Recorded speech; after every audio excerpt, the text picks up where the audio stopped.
राधे राधे जी, आप सभी का स्वागत है मेरे चैनल के नए ब्लॉग में। आज मैं आपको करवा चौथ की कथा सुनाने जा रही हूँ, तो ब्लॉग को लास्ट तक जरूर देखना और ज़्यादा से ज़्यादा शेयर भी करना।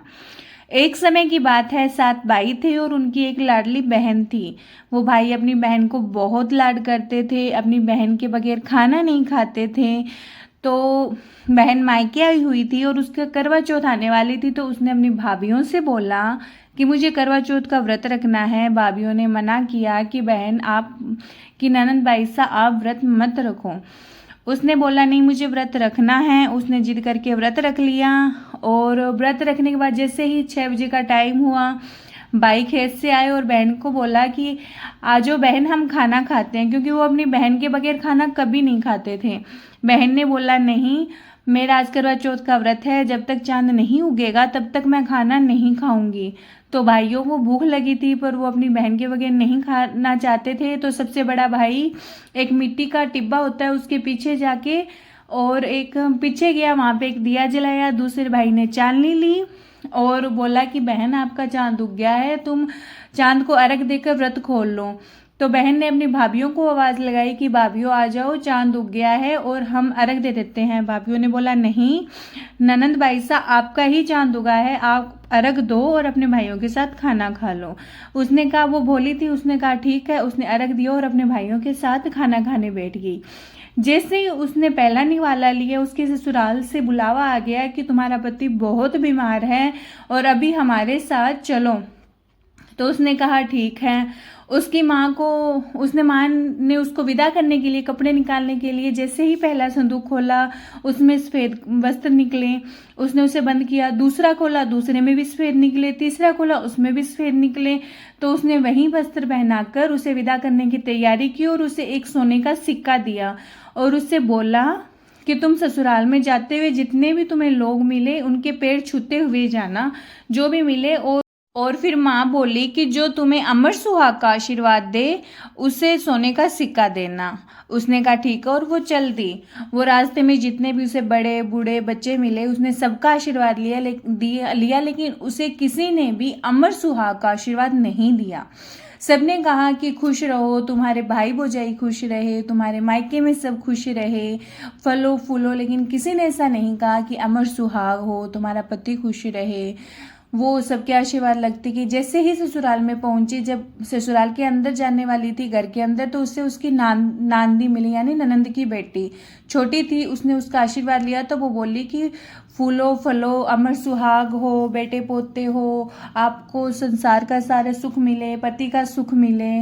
तो उसने अपने जो सोने का सिक्का माँ ने दिया था आशीर्वाद लेके उस बच्ची को दे दिया और वो अंदर चली गई। अंदर गई तो देखा कि उसका पति तो था ही नहीं, वो तो भगवान को प्यारा हो गया।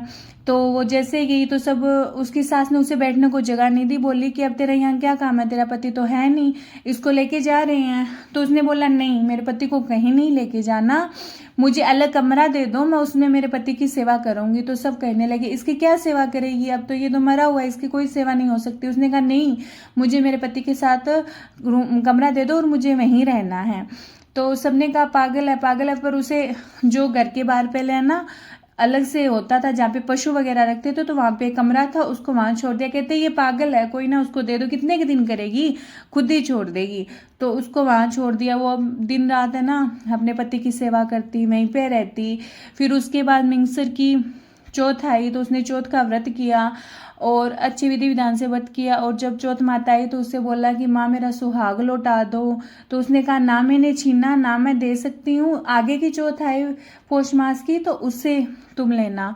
उसने कहा ठीक है। उसने पौष मास की जो चौथ थी उसका व्रत किया। चौथ माता आई, उसे सुहाग मांगा। उसने कहा ना मैंने छीना, ना मैं दे सकती, तो माघ मास की जो भी चौथ आए तो उससे लेना। माघ का महीना आया, उसने माघ के महीने की चौथ का व्रत किया, पूरे विधि विधान से किया। जब चौथ माता आई तो उसे सुहाग मांगा। उसने कहा ना मैंने छीना, ना मांगा, ना लिया, तो तुम फाल्गुन की जो चौथ आती है उसका करना। तो उसने 12 महीने की चौथ की, लेकिन सब चौथ माता आती कहती हमने ना छीना है ना हम दे सकते।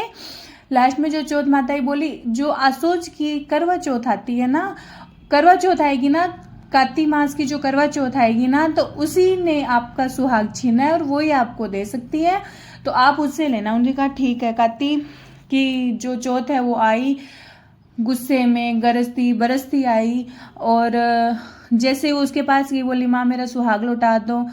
नहीं, वो जो चौथ आई तो बोलती हुई आई कि दिन में चांद उगानी करवा लो, भाइयों की प्यारी करवा लो, भूखी मरने वाली करवा लो, पति को मारने वाली करवा लो। वो भाग के गई, उसने चौथ माता के पैर पकड़ लिए, बोली चौथ माता मुझसे गलती हो गई और मुझे माफ़ कर दो, इस बार ऐसी गलती नहीं होगी, मैं पूरे विधि विधान से आपका व्रत करूंगी और अच्छी तरह चांद को अर्घ्य दूंगी, चौथ माता मुझे दे दो। उसने कहा मैं नहीं देती, मैं नहीं दे सकती, तुझे ये पहले सोचना चाहिए था। उसने कहा माता मेरी भूल चूक माफ़ करो और आगे से नहीं करूंगी। उसने बहुत क्षमा याचना की और माता के पैर नहीं छोड़े। माता ने उसके पैर, अपने पैर पटके उसे पैर से दूर किया, वो नहीं हुई, उसने पैर छोड़े ही नहीं, क्योंकि उसे जब फाल्गुन मास की चौथ आई थी तो उसने बोला था कि चाहे कुछ भी हो पैर मत छोड़ना, अगर पैर छोड़ दिए तो वो सुहाग नहीं देगी, पैर पकड़े रखोगे तो वो सुहाग दे देगी।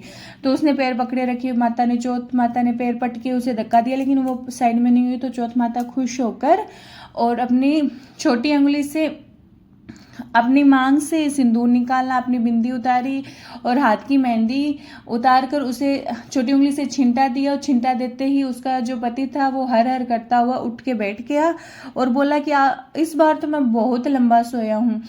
उसकी पत्नी बोली आप सोए तो 1 साल सोए थे, बहुत टाइम हो गया। और वो चौपड़ पासा खेलने लगे।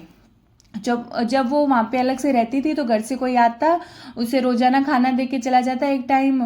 तो वो दोनों पति पत्नी बैठ के चौपड़वासा खेलने लगे। वहाँ घर से उसकी इस बार उसकी जेठानी आई उसे देने के लिए, और जेठानी ने देखा कि वो तो एक जवान आदमी के साथ बैठी चौपड़वासा खेल रही है। वो वहीं से वापस भागी और अपनी सास को जाके बोली कि माँ जी वो तो है ना, मुर्दा सेवनी बोलते थे उसको, कि वो तो है ना वहाँ पे किसी के साथ बैठ के ना चौपड़वासा खेल रही है, आप जाके देखो। माँ बोली ये बताओ, मेरे को तो बोल रही थी कि पति को जिंदा करूंगी। वो भाग के गई, आगे जाके देखा तो वो तो उसी का बेटा था उसके साथ। वो बहुत खुश हुई, अपनी बहू को बोली कि बहू आज तो तू मेरे से बड़ी बन गई, तो तूने मेरे बेटे को वापस से जिंदा कर लिया, तू मेरे से बड़ी है। वो बोली नहीं माँ जी आप ही बड़े हो, मैं छोटी हूँ, मैं कौन होती हूँ जिंदा करने वाली। करवा चौथ माता ने मेरा सुहाग छीना था मेरी गलती की वजह से, और उसने ही मेरा सुहाग लौटाया है। तो वो माँ खुश हुई और पूरे ढोल नगाड़ों से बेटे बहू को घर लेके गई। हे चौथ माता, जैसे आपने उसको अमर सुहाग का वरदान दिया वैसे हर किसी को देना, हर किसी की पति की लंबी उम्र करना, और अगर किसी से भूल चूक हो जाए तो चौथ माता उसे माफ करना। बोलो चौथ माता की जय। चौथ माता की कथा सुनने के बाद गणेश जी की कथा सुनना जरूरी होता है। तो आपको छोटी सी गणेश जी की कथा सुनाती हूँ। एक छोटा सा विनायकिया था, वो चमची में दूध और चिमटी में चावल लेके घूम रहा था कि कोई खीर बना दो, कोई खीर बना दो। एक बूढ़ी माई थी, किसी ने उसकी गौर नहीं की, कहते इतनी से खीर थोड़ी बनती है। एक बूढ़ी माई थी, उसने बोला ला विनायकिया मैं ऐसे ही बैठी हूँ तो तेरे को खीर बना दूंगी। उसने कहा ठीक है माँ, आप ना एक बड़ा सा बर्तन रखना, उसके अंदर खीर बनाना और आप पूरे गांव को न्योता दे देना। उसने कहा ठीक है। उसने बड़ा सा बर्तन रखा और उसके अंदर वो चमची वाला चावल और चिमटी वाला दूध उसके अंदर डाल दिया, और वो खीर सीजते सीजते बड़ी हो गई और भर गया वो बर्तन। और वो गांव को बुलाने चली गई, गांव को न्योता देने चली गई, और पीछे से बहू ने देखा कि पूरा गाँव आएगा, यहाँ पे खाएगा तो हमें तो कुछ नहीं मिलेगा, तो मैं पहले ही खा लेती हूँ। उसने ना एक थाली में खीर निकाल कर गेट के पीछे बैठ के वो खीर खा ली, और इतना देखते ही गणेश जी को भोग लगाया नहीं। जैसे ही उसने ऐसे किया तो वो खीर सारी खत्म हो गई। जब बूढ़ी माई वापस आई तो उसने देखा कि उसके अंदर तो खीर है ही नहीं। उसने गणेश जी को बोला कि अरे विनायकिया तूने ये क्या किया, तूने तो मेरी बेइज्जती करा दी, अब गाँव वाले आएंगे उन्हें मैं क्या खिलाऊंगी। विनायकिया ने बोला कि तू मेरे को भोग लगाए बिना आपकी बहू ने खाना खा लिया, अगर ये नहीं खाती और मेरे भोग लगा देती तो किसी को भी खिलाते कम नहीं पड़ती। उसने कहा चलो बहू से गलती हो गई, अब मुझे और इसे माफ कर दो, अब क्या करे। उसने कहा फिर से खीर बनाओ और इस बार मुझे भोग लगाना चाहिए, थोड़ा सा ही लगाना। तो खीर बनाते उन्होंने गणेश जी को भोग लगाया, और उसके बाद सारे गांव को वाले आए, अच्छे से खीर खाई, लेकिन खीर खत्म नहीं हुई। हे गणेश जी भगवान, आपने जैसे उन पर कृपा की वैसे हम सब पर बनाए रखना। बोलो गणेश जी महाराज की जय। वीडियो को ज़्यादा से ज़्यादा शेयर करना, और अगर वीडियो को ज़्यादा से ज़्यादा शेयर करना, लाइक कमेंट और शेयर, और चैनल को सब्सक्राइब करना। Thank you.